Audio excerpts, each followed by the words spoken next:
లోపల ఉన్న దుర్మార్గత, అక్రమ జీవితం, అక్రమ సంబంధాలు, అక్రమ స్నేహాలు, అక్రమంగా ఇతరులతో టైఅప్ అవడం, ఈ దుర్మార్గతను వదిలిపెట్టాలి.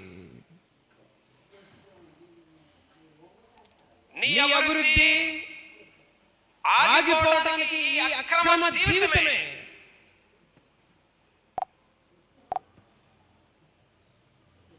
దేవుని ఆత్మ నిన్ను అభివృద్ధి చేయాలని చూస్తున్నాడు.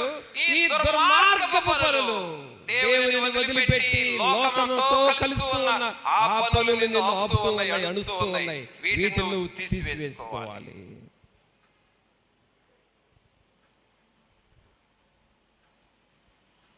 అందుకని వాక్యంలో రాయబడింది, సర్వశక్తి వైపు నీవు తిరిగిన యెడల నీ గుడారములలో నుండి దుర్మార్గములను దూరముగా తొలగించిన యెడల నీవు అభివృద్ధి పొందెదవు. నీవు అభివృద్ధి పొందడానికి దేవుని వైపు తిరగాలి.